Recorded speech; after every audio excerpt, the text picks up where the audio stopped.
One of my favourite video games of all time is Legend of Zelda Phantom Hourglass, and I thought it'd be fun to actually make something from it for the first time ever. So I decided to make the giant boss key that appears a few times throughout the game. And I want to make it almost to scale. I think it's a little bit smaller than it would have been in the actual game, but it is almost to scale.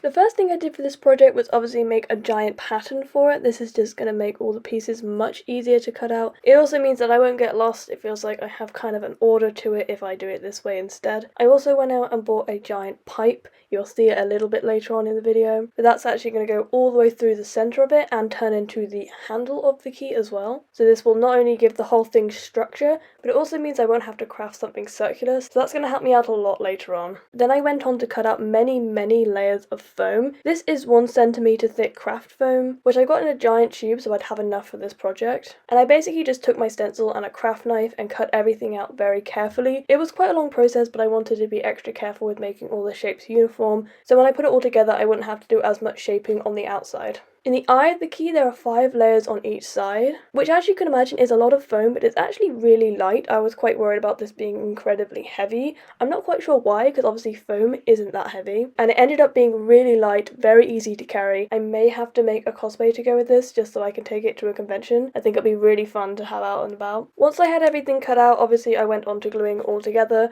I used PVA glue for the most part, because while it takes a very long time to set, once it is set, it is very strong. There's no way you could break this thing apart.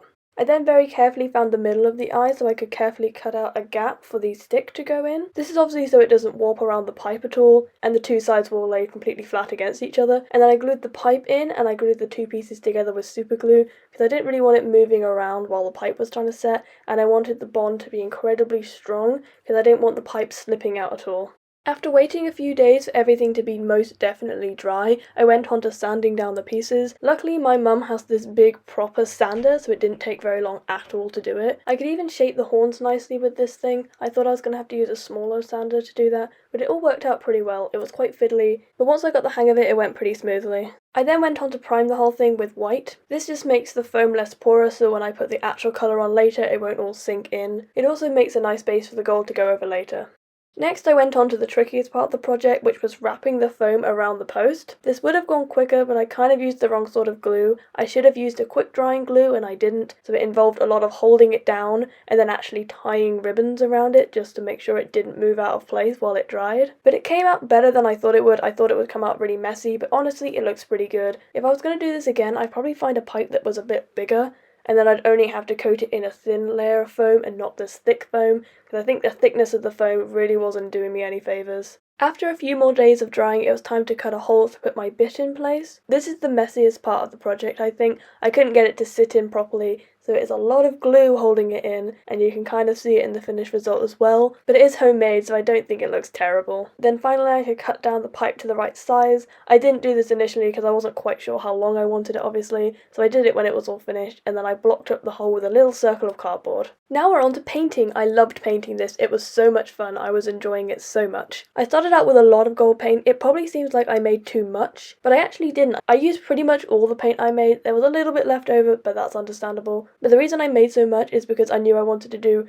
2 layers of the base coat on all the gold pieces, and I wanted to use the exact same base to make my other colours later on. So when I was aging the key and then highlighting the key, I wanted it all be the exact same base, so it's more uniform. With the base done, I went on to adding more details to the key. I first went in with the swirly details on the rim of the key. I think these came out pretty okay. They're quite uneven, but honestly I'm not that bothered by it, as I feel like it could have come out a lot worse. And this key is only for me, so if it looks a little bit handmade, it doesn't really matter. I will say I do think these marks are meant to be engraved, but I didn't know how to do that without just gnawing holes into my work, and I really didn't want to do that, so it's done with paint instead. I then moved on to aging the key. I did this with the same exact colour I used for those little marks. I did start off very light-handed. I wanted it to look very subtle, and then I decided I didn't really like that. I felt like it needed more depth. I wanted it to look more beaten up, more old, more like it's part of a video game fighter world rather than our world. So I went back in and I made everything a lot harsher, and I'm so happy I did because I am so proud of how this came out. I've never aged anything before, and I didn't really know what I was expecting going into it, but it's definitely my favourite part of the final result. And I'm very happy it came out as it did, because I really didn't want to have to paint over this whole thing again, because I was prepared to do that if it went badly.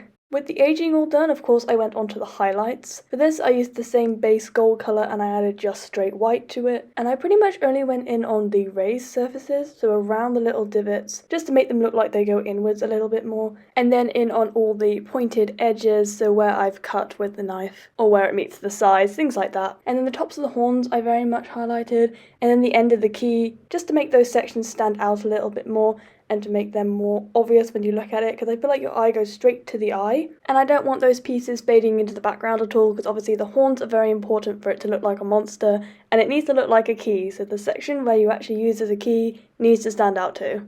After that, I went on to the purple section. I was very happy with this purple. I feel like it looks like velvet, and I know it's not velvet in the actual key, and I was planning to go in with some highlights and some more aging, but I really liked how velvety it looked. It looked so clean and crisp, so I couldn't bring myself to age it at all. I just left it as is, and I really like it like that. Then I went on to the final crafting section of this project, and that was the ruby centers of these eyes. In the video game, I'm pretty sure these are gems in the center, and I wasn't quite sure how to do this originally. My first plan was to paint it red, but then I was like, oh, it won't stand out enough, and it won't look any different from the rest of the texture. So instead I decided to make the gems separately and actually glue them into place. So for this, I used paper mache. As you can see, I just did it over bowls. This just made it easier to make it very uniform on both sides. And then I cut them down until they perfectly fitted inside the eye they were made for. I then base coated the whole thing twice. First I went in with a white and then I went in with a red. This way when I put the glitter over the top, because I am going to make this very glittery to make it look shiny in the light, if there are spaces in the glitter you won't be able to see it when you look at the gem.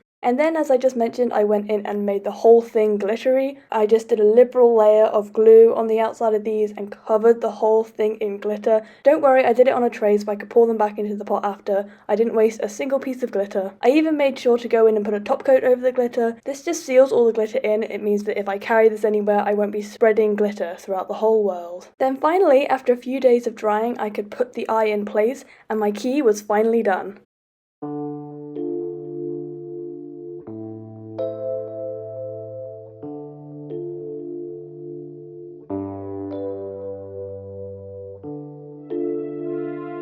I really hope you like the final result of this key. Personally, I really love it. I'm gonna hang it up on my wall. I don't really know how I'm gonna do that, but I'm sure I'll work it out eventually. But yeah, if you did enjoy this video and you liked my creation, please give this video a like. Comment down below any other craft ideas you have for me, and subscribe as I do post a video every week and I'd love to see you again. But until then, bye!